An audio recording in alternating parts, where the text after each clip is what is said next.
अस्सलामुअलैकुम viewers, welcome back to my channel doctor of medicine, जिसमें आज मैं आपको ज़ैटोफ़न सिरप के बारे में रिव्यू दूंगी। ज़ैटोफ़न सिरप बेसिकली क्या होता है, क्या इसका इस्तेमाल होता है, कौन सी कंडीशंस में आप इसको यूज़ कर सकते हैं, ये सब जानते हैं इस वीडियो में। लेकिन उससे पहले जो न्यू है हमारे चैनल पे, चैनल को सब्सक्राइब करें, वीडियो को लाइक करें, शेयर करें। Thank you so much. बात करते हैं ज़ैटोफ़न सिरप के बारे में। ये 60 ml में अवेलेबल होता है, ये 60 मिलीलीटर में पाया जाता है और इसकी प्राइस तकरीबन 150 के आसपास होती है। और ये डिज़ाइन किया गया है मुख्तलिफ़ किस्म की जो सीज़नल एलर्जीज़ होती हैं, उन कंडीशंस में इसको प्रेस्क्राइब किया जाता है। और ये नोवार्टिस की प्रोडक्शन होती है और इसके अंदर पाया जाने वाला जो इसका एक्टिव इंग्रेडिएंट है वो केटोटाइफन है। ये था इसका इंट्रोडक्शन। अब हम बात करते हैं इस सिरप की वर्किंग के बारे में और डोज के बारे में कि किस तरह से ये सिरप जो है वो वर्क करता है और क्या इस्तेमाल इसका होता है। ये एक एंटी एलर्जिक सिरप है, यह मेडिकेशन है जो कि मुख्तलिफ़ किस्म की एलर्जीज़ की जो कंडीशंस होती हैं उनको ट्रीट करता है। यानी जैसे कि अगर एस्थमा का मसला हो या एस्थमा के प्रॉब्लम हो जाते हैं इवन बच्चों में भी, तो उसमें क्या होता है कि सांस लेने में बहुत ज़्यादा प्रॉब्लम आ रही होती है। जब भी मौसम चेंज होता है, मौसम उन बच्चों पे या उन मरीज़ों पे बहुत ज़्यादा असरअंदाज होता है कि जिसमें जो है वो जिनको एस्थमा के प्रॉब्लम्स होते हैं उनके लंग्स बहुत ज़्यादा वीक हो जाते हैं।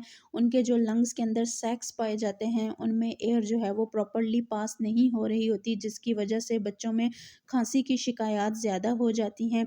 तो इस तरह की जो सीज़नल एलर्जी होती है उसमें इसको प्रेस्क्राइब किया जाता है। उसके अलावा आपने अक्सर देखा होगा कि एलर्जिक राइनाइटिस की कंडीशन हो जाती है जिसमें कि हाई फीवर भी हो जाता है, साथ बच्चों में खांसी के जो मराहिल हैं वो तेज़ हो जाते हैं, नाक का बंद होना, आँखों में से पानी आ जाना, नोज़ में से पानी आ जाना, उसके अलावा बुखार हो जाना, स्किन के ऊपर एलर्जी हो जाना, उसके अलावा छींकें आना, खाँसी का जो है वो मुतवातर आते रहना या साँस का बंद होना, गला ख़राब होना, निगलने में प्रॉब्लम होना।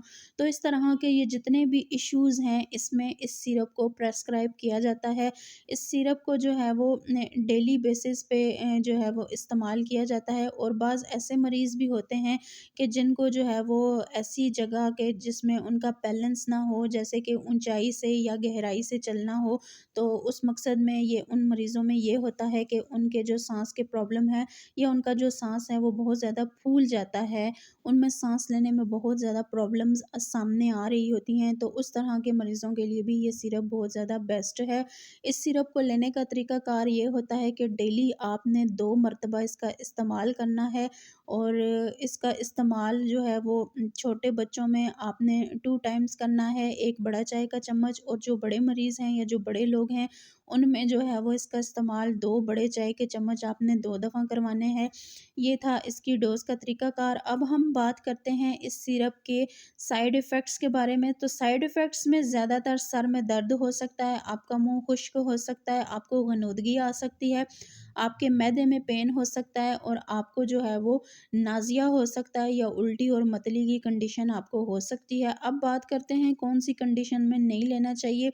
अगर आप बहुत ज़्यादा हाइपर सेंसिटिव हैं, यानी आपकी जो बॉडी है वो बहुत ज़्यादा हसास है, या आप प्रेग्नेंट हैं या ब्रेस्ट फीड पे हैं या किसी और मर्ज़ में मुब्तला हैं, तो इन सूरत हाल में इस सिरप का इस्तेमाल करने से पहले आपने अपने फ़िज़िशियन से लाज़मन मशवरा कर लेना है। अगर आपको हमारी इन्फॉर्मेशन पसंद आई हो तो चैनल को सब्सक्राइब करें। Thank you so